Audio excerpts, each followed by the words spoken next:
Hello, everyone. Welcome back to Real Talks One podcast. Today, we have a topic of freemium that we are going to deep dive, and I like to cover it with a lot of examples, uh, consumer products that we have been using for a pretty long time. So, I think whenever we talk about a freemium product, the first thing that comes to our mind is Google. So a lot of people think about like Google search is free, everyone uses Google.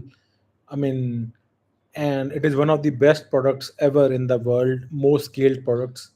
And the search market share that Google has is close to monopoly across the world, except for China because there they have their own thing. But consider it as a whole world product.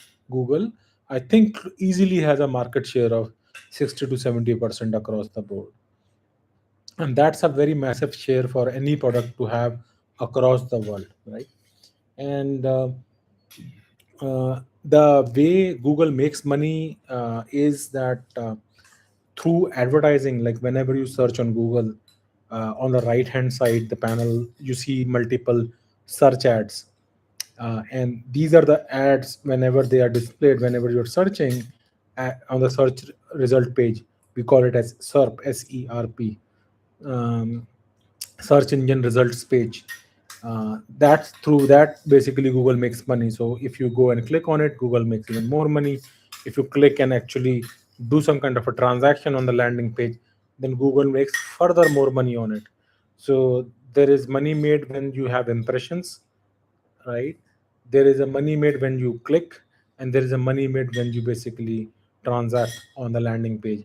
And as you can tell, for impressions or the views, the money made is X. For click, the money made could be X squared or 5X, and on the conversion, money made could be 10X or even 15X or 20X. So that gives you a rough idea as to how Google actually makes money.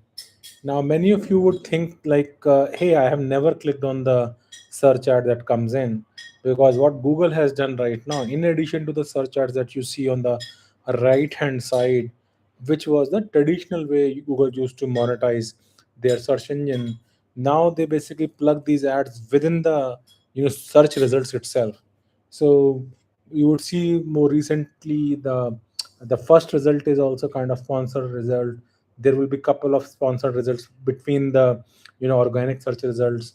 In the end, basically everywhere in the page wherever they could, they have basically added a lot of sponsored results or advertisement or search advertisements, whatever you may want to call it.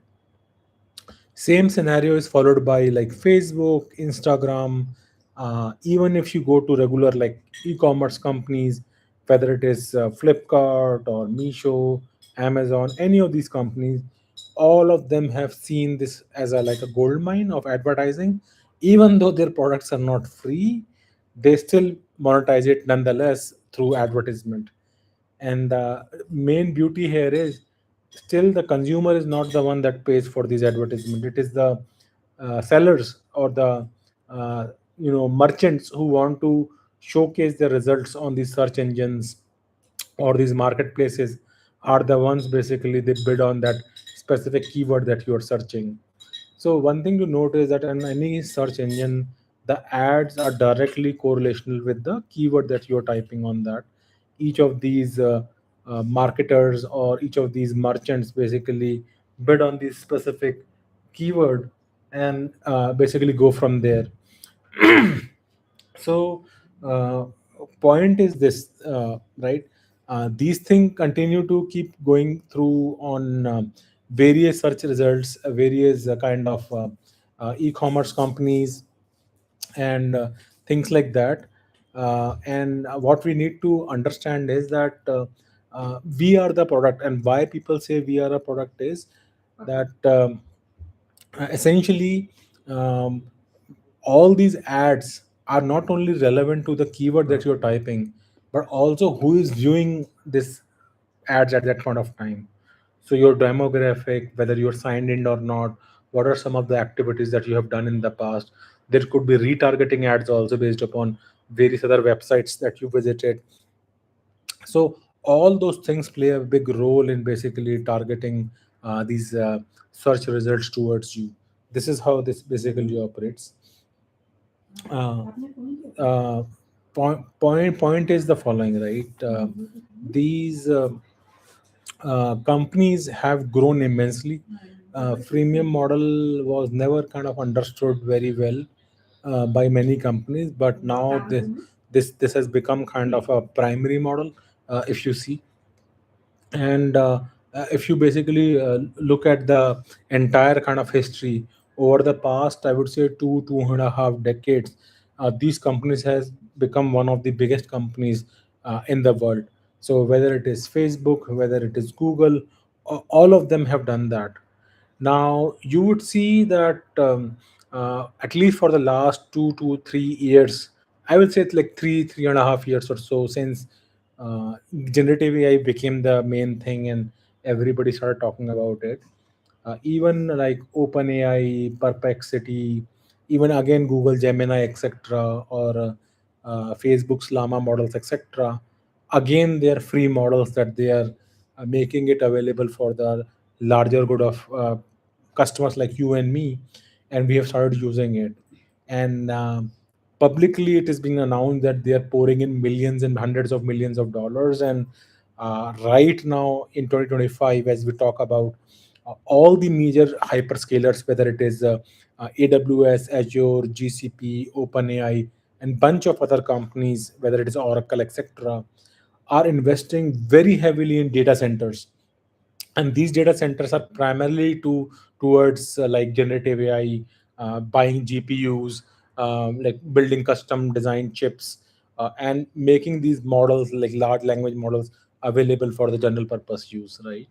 And even when some of these models are like on subscription basis, the subscriptions are only like $20, maybe 40 $50 a month. And none of this monetization actually funds the actual model development, hosting, and the pricing that they have, right? So, and if you see specifically targeting India, many of these services are now free, like whether it is ChatGPT or Perplexity, they have tied up with, like, say, Airtel. I think ChatGPT is kind of free for just everyone.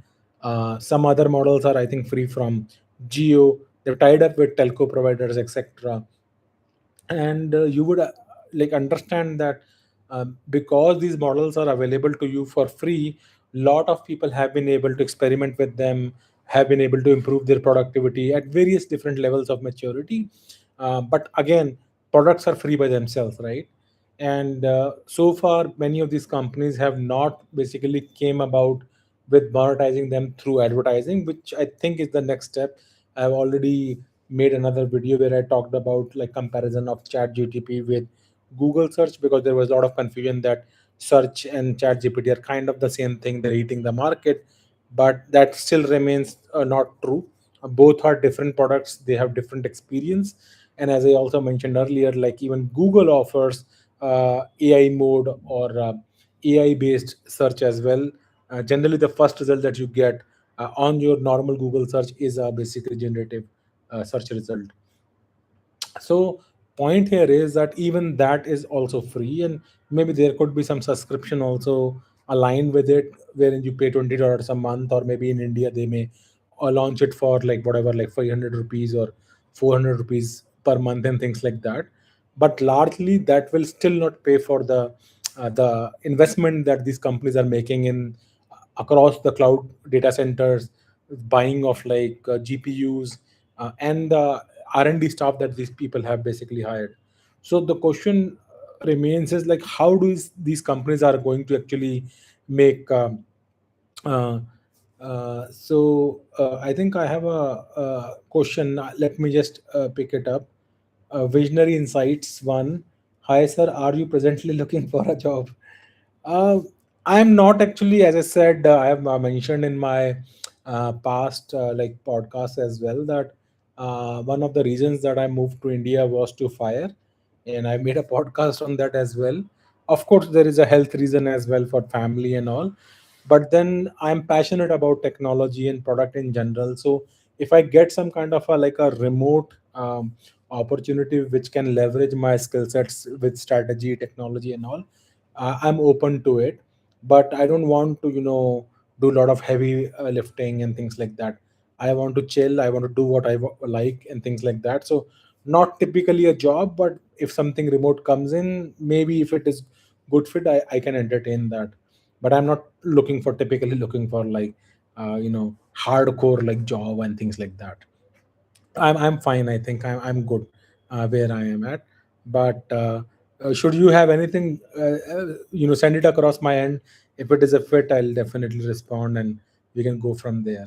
Uh, Back to the story. So what I was trying to tell is that many of these companies, right, even after investing so much amount of money, opening up their products with subscription, and even some of these companies have started getting into commerce realm as well. I think I made another podcast where I was talking about like OpenAI and Perplexity have come out with their own browsers as well, wherein they want to capture the entire like customers. Right now, I think again Chrome is the dominant browser owned by Google.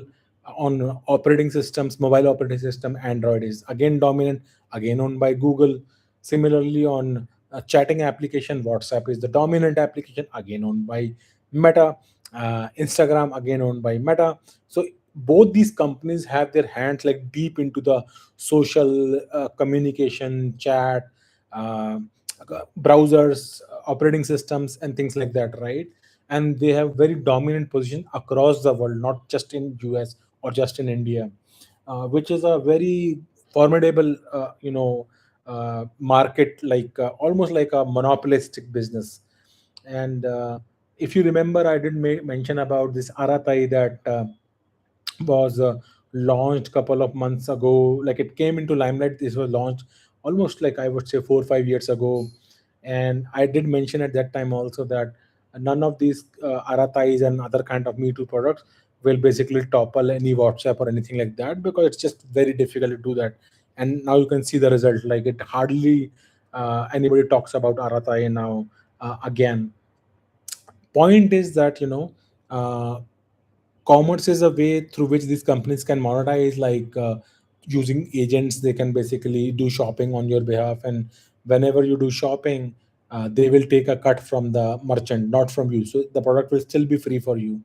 Other way is they can basically use advertising to basically monetize their product, the way very same way like how Facebook and Google do advertising on their products, and the product continues to remain free. So in my mind, in the future, I think once they unlock the demand through which they can basically serve ads in a seamless fashion, then they'll most likely make their products completely free. And you have to understand that the kind of volumes that ChatGPT nowadays has, I mean, it makes sense to basically monetize that demand through ads, because if you know you are getting a lot of traffic, you can basically monetize it through ads. So that's all I had for today. If there is any other question, I am happy to answer that. But please take care. Today is end of this year. I thought I'll share this. These were some of my podcasts for a very long time. I was wanting to talk about them, was just not getting the time to do that. But we will again rejoin in the new year, and I'll come back with other podcast. But till that, take care. Please like, share, and subscribe, and let me know if there is any other thoughts you have. Bye.